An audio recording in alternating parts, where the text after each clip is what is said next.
Salut à tous, on se retrouve aujourd'hui pour parler du Paris-Germain ce mardi 10 juin. Et on commence tout d'abord avec les Parisiens en sélection. Il a un qui a joué hier soir, les gars, c'est Donnarumma. Avec la sélection italienne, devait absolument se racheter par rapport à la dernière défaite à 3-0 contre la Norvège. Eh ben, ils ont gagné, l'Italie hier, 2-0 contre la Moldavie. Donc Donnarumma a joué, donc parfait pour lui, clean sheet et en plus victoire de son équipe. Et du coup, il se replace un peu, dans ce classement pour se qualifier pour la future Coupe du Monde. Donc l'Italie est troisième avec 13 points, bon, avec 2 matchs en retard par rapport à la Norvège, qui actuellement en tête un 12 points sur 12 pour les Norvégiens, mais pas dans chaque poule les gars. Donc le premier se qualifie directement pour jouer la future Coupe du Monde, et le deuxième joue un match de barrage. Donc pour l'instant c'est Israël, mais voilà, l'Italie un match en retard par rapport à Israël. Donc voilà, concernant l'Italie de Donnarumma, parce qu'on parle de l'Italie, parce que Donnarumma, bien sûr, il fait partie de cette sélection. Donc on l'a fin de traite pour Donnarumma qui a participé aux 2 matchs de la sélection italienne, en jouant bien sûr les 2 rencontres au bilan. Voilà, une victoire, une défaite, bon quand même, 3 buts encaissés pour Donnarumma lors de la défaite contre la Norvège. Et maintenant donc place à lui 1 ou 2 jours de repos, entre guillemets, parce que bien sûr il y a la Coupe du Monde. Club, les gars, qui commence dans 5 jours. C'est que s'arrête pas les gars, Donnarumma, il a enchaîne comme beaucoup de joueurs du PSG. Donc voilà, et concernant son futur, parce qu'on sait que c'est très important, c'est le futur du Rin. Il est en fin de contrat dans 1 an, et pour l'instant on sait qu'on est un peu dans le flou total. Et hier les gars, il a fait quand même une grosse déclaration, Donnarumma après la victoire 2-0 contre la Moldavie, donc réaffirme à sa volonté de prolonger au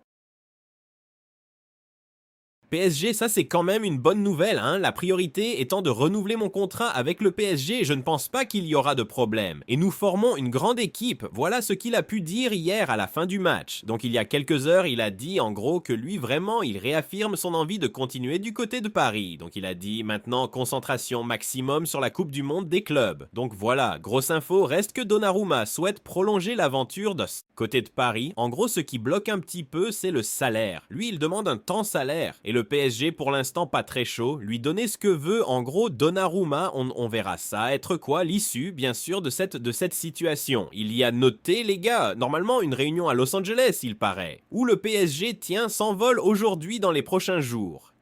Pour Donnarumma avec le PSG, l'agent. Donc les parties discuteront pour renouveler le contrat. Donc voilà, il pourrait...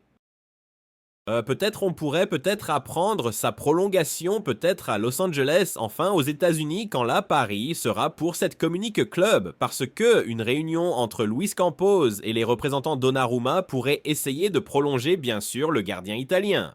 Voilà ce qu'à dire. Sur l'Italie, Donnarumma, on continue. On va parler du Maroc, qui joue. Ils ont gagné 1-0, je sais plus. C'était contre le Bénin, je crois. Oui, c'était eux.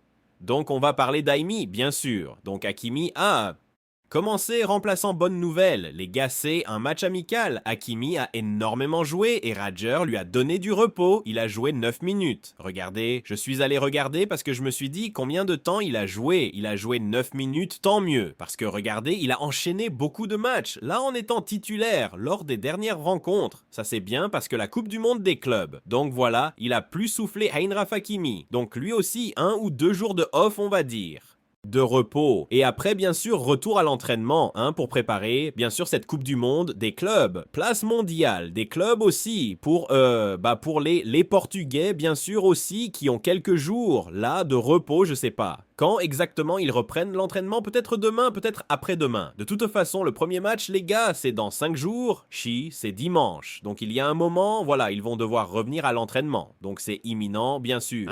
Mais juste, on va parler de Vitinha. Parce que Vitinha, les gars, ce matin, Vitinha apparaît comme le 3e grand favori au Ballon d'Or, d'après les bookmakers. Donc pourcentage de chance de finir Ballon d'Or. Donc Dembélé, actuellement premier, c'est magnifique, Donc Lamine Yamal 2e et Vitinha 3e. Donc, à noter 2 Parisiens dans le top 3 sur le podium, pour l'instant. Après, vous savez, le Ballon d'Or, ça peut changer, c'est les journalistes de plein de pays, plus de 90 pays qui votent. Mais voilà, pour l'instant d'après, les probabilités, seraient Dembélé, Ballon d'Or et Vitinha qui serait 3e. Ça serait amplement mérité, bien sûr, pour Vitinha de finir sur un podium. Ce serait exceptionnel, bien sûr, pour lui, c'est amplement mérité, vu la saison qu'il réalise. On va parler Nuno Mendes en conférence de presse, donc peu de blessures. Il a dit, hein, c'est grâce au travail du PSG, physiquement, je me suis bien senti, même pendant la prolongation, hein, de prolongation, ça veut peut-être dire pendant les matchs.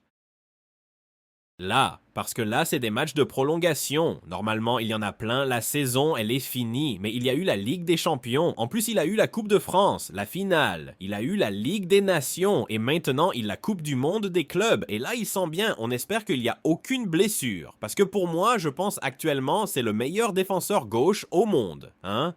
Bien sûr, Nuno Mendes qui a son arrivée à l'aéroport de Lisbonne. En début d'après-midi, donc hier après avoir gagné, bien sûr la Ligue des Nations, je me sens très bien heureux pour le titre. Et maintenant, je vais me reposer, car j'ai encore d'autres matchs à jouer. Il pense bien sur la Coupe du Monde des clubs. Il y a des joueurs qui sont plus proches du Ballon d'Or centre, pas trop sur ça, parce qu'il y en a qui lui a dit Ballon d'Or, ce que vous y pensez. Bon, il gagnera pas le Ballon d'Or, mais il aura certainement sa place dans le top 30 et pas 30e, hein. Je pense qu'il peut vraiment accrocher une place dans le top 20, je pense. Nuno Mendes, vu la saison qu'il réalise, il a tout gagné avec Paris, avec le Portugal. Donc oui, il sera très bien classé, bien sûr, Nuno Mendes. Et figure, tiens, dans l'équipe type de la saison de la Ligue des Nations. Donc il y a quelques Parisiens, on peut Mendes, on peut également Vitinha, bien sûr, hein, qui a le milieu parisien, donc cherche un autre. Il n'y en a pas d'autre, hein. Bon, il y a Mbappé, qui est un ancien joueur du PSG, mais voilà, Vitinha et Mendes se sont bien actuellement du côté de Paris. Tiens, une petite photo de William Pacho avec l'Équateur prochain match. La nuit prochaine, il joue un match. Hey Pacho, on espère que, bon, c'est qu'il gagne. Hein. Bon, après, ils sont quasiment qualifiés. Je pense, une victoire, ce serait quasiment bon pour eux, mais surtout s'ils jouent pas de blessure, parce qu'ils font le PSG a besoin d'un grand Pacho pour la Coupe du Monde des clubs. Donc voilà, dernier match pour lui de cette trêve là sera la nuit prochaine avec l'Équateur. Je sais plus, trop c'est contre qui joue je crois. C'est le Pérou, hein je crois, l'adversaire de l'Équateur. On reparlera demain bien sûr du résultat. Il y a aussi le Brésil, hein, de Marquinhos et Beraldo qui jouent également. La nuit prochaine, on le souhaite également. Bonne chose, bonne chance et pas de blessure.